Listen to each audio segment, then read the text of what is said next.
Assalamualaikum warahmatullahi wabarakatuh. Innal hamdalillah nasta'inuhu wa nastaghfiruh wa na'udzu billahi min shururi anfusina wa min sayyiati a'malina. May yahdihillahu fala mudhillalah wa may yudlil fala hadiyalah. Amma ba'd. Puji syukur marilah kita panjatkan kehadirat Allah Subhanahu wa taala atas segala rahmah, nikmat dan karunia-Nya. Terlebih nikmatul iman wa nikmatul Islam.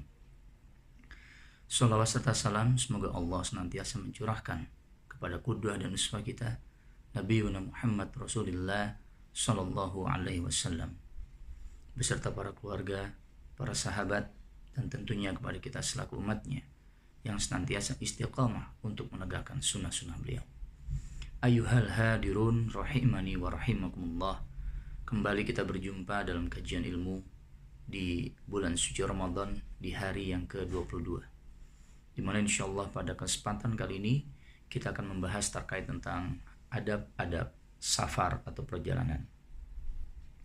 Ayuhal hadirun rahimani wa rahimakumullah. Ramadan sudah berada di tahapan terakhir. Kita berada di hari yang ke-22. Tentunya kebiasaan dari saudara-saudara kita di tanah air adalah melakukan perjalanan atau bepergian ke kampung halaman, atau bisa disebut dengan istilah mudik. Nah, tentunya dalam agama kita, dalam syariat Islam, Rasul kita mengajarkan bagaimana adab-adab yang kita bisa lakukan ketika kita melakukan perjalanan atau safar. Yang pertama adalah mengembalikan barang-barang tanggungan dan titipan yang ada pada diri kita kepada para pemiliknya. Karena safar itu bisa menyebabkan naudzubillah kematian ketika kita mungkin mengalami sebuah gangguan. Maksudnya apa? Ketika kita dititipkan barang oleh orang lain atau oleh tetangga kita, di mana kita menurut tetangga kita memiliki amanah yang cukup baik, maka ketika kita melakukan perjalanan, hendaknya barang-barang tersebut segera kita kembalikan. Agar apa? Agar ketika kita melakukan perjalanan tidak ada lagi tanggungan yang ada pada diri kita. Qadarullah, ketika Allah menetapkan lain pada perjalanan kita, maka kita sudah tidak lagi memiliki tanggungan terhadap barang yang dititipkan kepada kita. Ini yang pertama. Yang kedua, perbekalan safar. Hendaknya perbekalan yang kita lakukan itu berasal dari barang-barang yang kita peroleh dengan cara yang halal. Dan jangan kita menselipkan atau memasukkan perbekalan yang kita bawa itu dari barang-barang yang haram, atau yang kita dapatkan dengan cara yang haram. Yang syubhat aja tidak boleh, apalagi yang haram. Oleh karena itu, ukurlah kemampuan diri kita.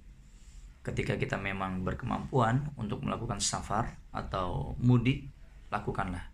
Tapi kalau kita tidak memiliki kemampuan yang cukup pada saat ini, kita bisa menunda perjalanan tersebut.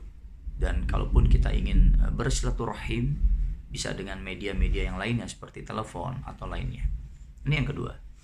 Yang ketiga, berpamitan kepada keluarga, saudara dan sahabat terdekat. Tentunya ini kita memberitahu kepada saudara atau sahabat kita atau tetangga kita bahwa kita ingin melakukan safar atau perjalanan. Dan kemudian disunahkan kita untuk berdoa. Berdoa ketika kita ingin melakukan perjalanan atau safar, di mana doanya seperti berikut.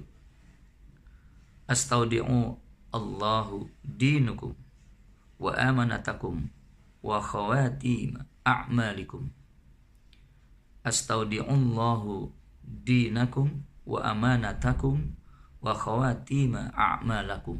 Yang artinya, aku titipkan agama, amanah dan penghujung amal perbuatan kalian kepada Allah. Artinya kita menitipkan perjalanan kita. Kita mensandarkan perjalanan kita hanya kepada Allah Subhanahu wa ta'ala. Rasulullah SAW bersabda, dalam salah satu hadisnya yang berbunyi, Inna Luqman qala Inna Allah Ta'ala idza istudi'a syai'an hafidhahu. Idza studi'a syai'an hafidhahu. Sesungguhnya Luqman Al-Hakim berkata, sesungguhnya Allah apabila dititipi sesuatu, maka Dia akan memeliharanya. Oleh karena itu, marilah ketika kita melakukan perjalanan, kita titipkan keselamatan, kondisi perjalanan yang akan kita lalui kepada Allah Subhanahu wa Ta'ala. Yang keempat, ketika bepergian jauh atau safar dibarengi oleh 3 atau 4 orang teman, dan kita memilih di antara mereka sebagai pemimpin dari safar kita. Agar apa? Agar perjalanan kita bisa terpandu dengan baik, agar perjalanan kita bisa berjalan, terlebih ketika kita menghadapi permasalahan-permasalahan dalam kondisi perjalanan kita. Kalau dalam keluarga, tentunya sebagai rois atau pemimpin adalah kepala keluarga atau ayah. Ketika ada hambatan atau rute yang kita lalui, terdapat kesulitan, maka pemimpin dari perjalanan tersebut akan berupaya untuk paling tidak menenangkan para anggotanya dan juga mencari rute yang betul-betul dipahami. Nah, inilah beberapa adab-adab ketika kita ingin melakukan perjalanan.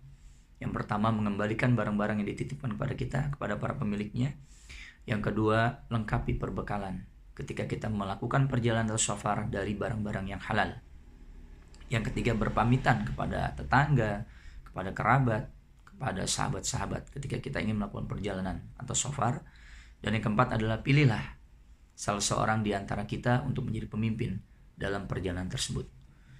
Mudah-mudahan ini bisa kita aplikasikan, karena ini adalah sunnah-sunnah yang dicontohkan oleh Nabi kita. Selamat melakukan perjalanan bagi saudara-saudara yang melakukan perjalanan atau mudik. Semoga selamat sampai dengan tujuan dan tetap untuk menguatkan aktivitas ibadah Ramadan kita, terlebih sekarang sudah memasuki 10 yang terakhir. Inilah yang sedikit disampaikan, mudah-mudahan bermanfaat ketika kita aplikasikan dengan baik. Kurang lebihnya mohon maaf. Wal afu minkum. Wassalamualaikum warahmatullahi wabarakatuh.